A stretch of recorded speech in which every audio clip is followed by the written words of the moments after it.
शेतकरी शिक्षण लावली आहे मॅडम अनमोल वाढीसाठी मॅडमची माझी काही ओळख नाही स्वतःच्या प्रॉब्लेमसाठी बिझनेसमध्ये आले होते नेटवर्क मार्केटिंगचं येत पण माहीत नाही प्रोडक्ट विकायचे लोक जोडायचे त्याच्यातलं झिरो नॉलेज तरी पण या कंपनी म्हणजे नाही का आपली एवढा आरशासारखा पारदर्शी बिझनेस आहे 7व्या महिन्यातच 1,05,000चा चेक होता फर्स्ट पेमेंट माझं नाही का जेव्हा सुरुवात केली स्वतःसाठी प्रोडक्ट वापरले 500 800 900 असं कॅशबॅक आला नंतर 8,000 24,000 आणि मॅडम बोलल्या होत्या वर्षानंतर पण 7व्या महिन्यातच 1,05,000 रुपये आले होते बिझनेसमध्ये कसे आले ते पण कळत नव्हते पण इथे सिस्टमवरती विश्वास होता आणि मॅडम सांगत गेला तसं करीत गेले आपण काय करतो डाऊट घेण्यातच आपला वेळ जातो 1 महिना करायचं 1 महिना नाही करायचं पैसे आले पाहिजे पैसे पाहिजे स्वप्न आहे पण नाही का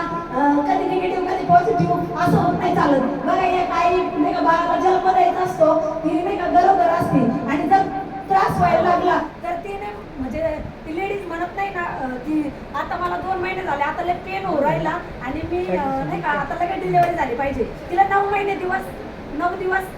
पेन काढावाच लागतो ना मग बिझनेस मध्ये पण असंच आहे तुम्ही आल्या 6 महिने वर्षभर इथं पडणारे उठणारे त्रास होणारे लोक नाही म्हणणारे लोक नाव ठेवणारे लोक काही पण बोलणारे पण तुम्ही जर तेवढ्या वेदना सहन केल्या तर 1001% इथं जेवढे हॉलमध्ये बसलेले एवढे लोक करोडपती झाल्याशिवाय राहणार नाही इतकी गॅरंटी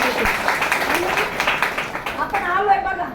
कशासाठी बघा ज्याला पैशाची गरज नाही त्यांनी एक नाही का सामाजिक कार्य म्हणजे लोकांपर्यंत प्रोडक्ट द्या लोकांचे चांगले आशीर्वाद द्या आता मी बाहेर गेले होते जस्ट मॅडम म्हणत होत्या मॅडम तुम्ही देवासारखे भेटले म्हणे मला म्हणजे नाही का मी तुम्हाला मरेपर्यंत विसरणार नाही 22 तर मॅडम ऐकलं बघा आता जस्ट बाहेर म्हणत होते मॅडम म्हणजे लोकांना आपण प्रोडक्ट दिले तो रिझल्ट आला तो आशीर्वाद जो भेटतो ना तो भेटणाऱ्या पैशापेक्षा लय मोठा असतो पण आपला प्रश्न असतो त्याला कसं सांगू कसं बोलू मी साबण पेस्ट विकायला जाऊ का अरे करोडपती लोक करतात अमिताभ बच्चन करोडपती तरी पण नाही का 1 रुपयाचं नवरत्न तेल फेमस केलं ऐश्वर्या राय करोडपतीलाच साबणाची जाहिरात करते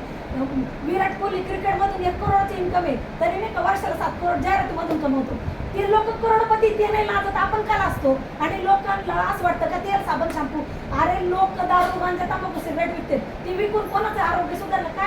काय सोल्युशन भेटले लोकांना आपण एवढे सुंदर प्रोडक्ट देतो लोकांना रिझल्ट देतो त्यांचे चांगले आशीर्वाद भेटतात आणि आपल्यामुळे जर 10-20 लोकांच्या घरी चुली पेटल्या त्यांचं कल्याण झालं तर सांगा जन्मान येऊन सार्थक झालं तर काही वाईट झालं आपल्याकडून बरं आपल्या सरांचे विचार आहेत नाही का आपण ज्यांच्यापर्यंत बघा तुम्ही कोणाला पण सांगायचा तुम्ही बोला वगैरे सरांचा एक व्हिडिओ दाखवा तरी लोक म्हणतात अरे आम्ही याला लय दिवसापासून ऐकतोय हे प्रत्येक क्लोजिंगच्या वेळेस होते जर एवढं चांगलं स्प्रेड त्यांच्या घरातलं वातावरण सुधारतं चांगले विचार लोकांपर्यंत काय पाहिजे एवढ्या सुंदर सिस्टम मध्ये आपण काम करतोय मार्केटमध्ये कुठलं पण काम करा बघा तिथं प्युरिटी नाही पण सगळ्यांच्याच असं सिस्टम आहे की इथं तुमच्याकडून नाही का कुठलंच कामात अशी कोणाची फसवणूक नाही या समजा मॅडमला गेले मी 2,000चे प्रोडक्ट दिले असं काही माइंडमध्ये विचार येईल मी यांना फसून पडून आले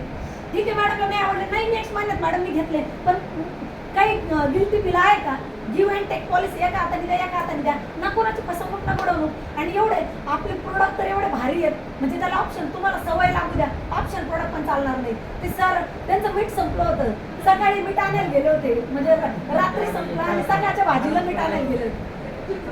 रात्री त्यांचं मीठ संपलं होतं आणि सकाळी भाजी उस्तर मीठ आणायला गेले होते म्हणजे एवढे भारी प्रोडक्ट आहेत काय पाहिजे आपल्याला